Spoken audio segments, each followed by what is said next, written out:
हरतालिका तीज 18 सितंबर को इन 16 पत्तियों के बिना अधूरी है पूजा, जाने पूजन विधि नियम। इस साल हरतालिका तीज व्रत 18 सितंबर को रखा जाएगा। हर व्रत की तरह इस व्रत को भी करने के कुछ नियम हैं। तो चलिए जानते हैं हरतालिका तीज व्रत के नियम क्या है। साथ ही जानेंगे ऐसी कौन सी 16 पत्तियां हैं जिनके बिना हरतालिका तीज का व्रत अधूरा माना जाता है। महिलाएं दिन भर व्रत रखकर चारों पहर के हवन करके ये व्रत रखती हैं। इसी के साथ तीज की पूरी रात हवन और भगवान शिव पार्वती के कीर्तन में गुजरती है। जानकारों की माने तो इस पूजन में कुछ खास पत्तियों के पूजन बिना अधूरा है। तो चलिए जानते हैं वे कौन सी 16 पत्तियां हैं जिन्हें आपको पूजन में जरूर चढ़ाना चाहिए। साथ ही जानते हैं पूजन का सही मुहूर्त, विधि, उपाय और महत्व। हरतालिका तीज व्रत के प्रभाव से महिलाओं को पति की दीर्घायु, परिवार के सुख शांति और सुयोग्य वर प्राप्ति का आशीर्वाद मिलता है।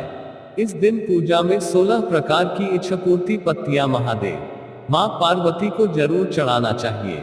इससे गौरी शंकर जल्दी प्रसन्न होते हैं। ये हैं वे 16 पत्तियां जिनसे भगवान शिव पार्वती होंगे प्रसन्न।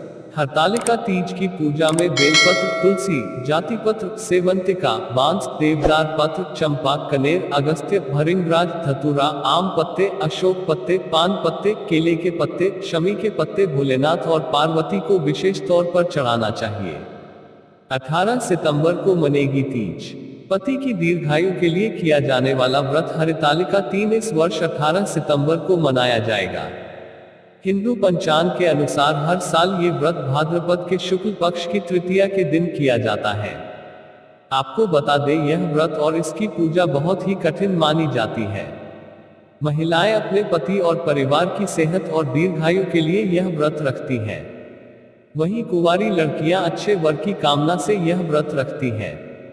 पूजन सामग्री: शिव पार्वती और श्री गणेश जी की मिट्टी की मूर्ति, पीला वस्त्र, दही, शहद, दूध, धतूरा, शमी के पत्ते, केले का पत्ता, जनेऊ, सुपारी, रोली, कलश, बेलपत्र, दूर्वा, अक्षत, घी, कपूर, गंगाजल, फुलहारा और 16 श्रृंगार का सामान।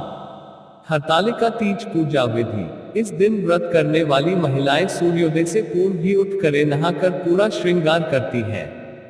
पूजन के लिए केले के पत्तों से मंडप बनाकर गौरी शंकर की प्रतिमा स्थापित की जाती है। इसके साथ पार्वती जी को सुहाग का सारा सामान चढ़ाया जाता है।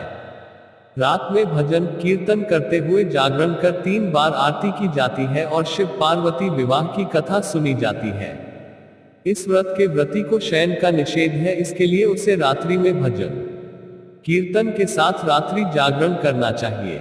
फिर अगले दिन प्रातःकाल स्नान करने के पश्चात श्रद्धा एवं भक्ति पूर्वक किसी सुपात्र सुहागिन महिला को श्रृंगार सामग्री, वस्त्र, खाद्य सामग्री, फल, मिष्ठान एवं यथाशक्ति आभूषण का दान करना चाहिए।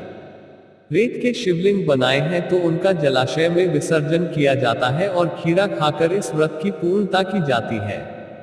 इस दिन ओम पार्वती पतये नमः मंत्र का अधिक से अधिक जाप करना चाहिए।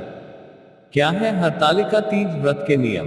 इस दिन व्रत के कुछ नियम हैं जिन्हें निभाना चाहिए, नहीं तो व्रत के खंडित होने का डर रहता है।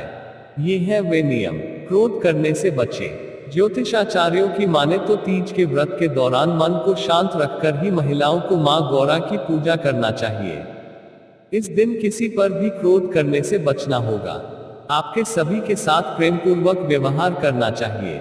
हाथों पर मेहंदी लगाने से गुस्सा शांत होता है। यह हाथों को सुंदर बनाने के साथ साथ गुस्से को शांत रखने का भी काम करती है। निराहार रहें। मान्यताओं के अनुसार हरतालिका तीज का व्रत निराहार रखना चाहिए। दिन में कुछ भी न खाएं। हालांकि कुछ विशेष स्थितियों में जैसे गर्भवती होने या बीमार होने पर इन नियमों में छूट दी जा सकती है। इस व्रत को अगर निर्जला किया जाता है तो इसका फल अधिक मिलता है। सोने से बचें। इस व्रत में महिलाओं को सोना नहीं चाहिए। मान्यताओं को अनुसार इस दिन मां पार्वती और शिव की पूजा करने से विशेष लाभ की प्राप्ति होती है। मन में न लाए बैर और द्वेष। धर्म विशेषज्ञों का मानना है कि किसी भी व्रत को सच्चे मन से पूरी श्रद्धा और निष्ठा के साथ किए जाने पर ही उसका फल मिलता है। चूंकि हरतालिका तीज भी बहुत विधि विधान से किए जाने वाला व्रत है, इसलिए मन में बैर लाए बिना सभी लोगों का सम्मान करें। आपकी हर इच्छा और मनोकामना पूरी हो, हम ऐसी प्रार्थना करते हैं। ज्योतिष शास्त्र से जुड़ी जानकारी के लिए कृपया आप हमारे YouTube चैनल को सब्सक्राइब करें। जय माता दी।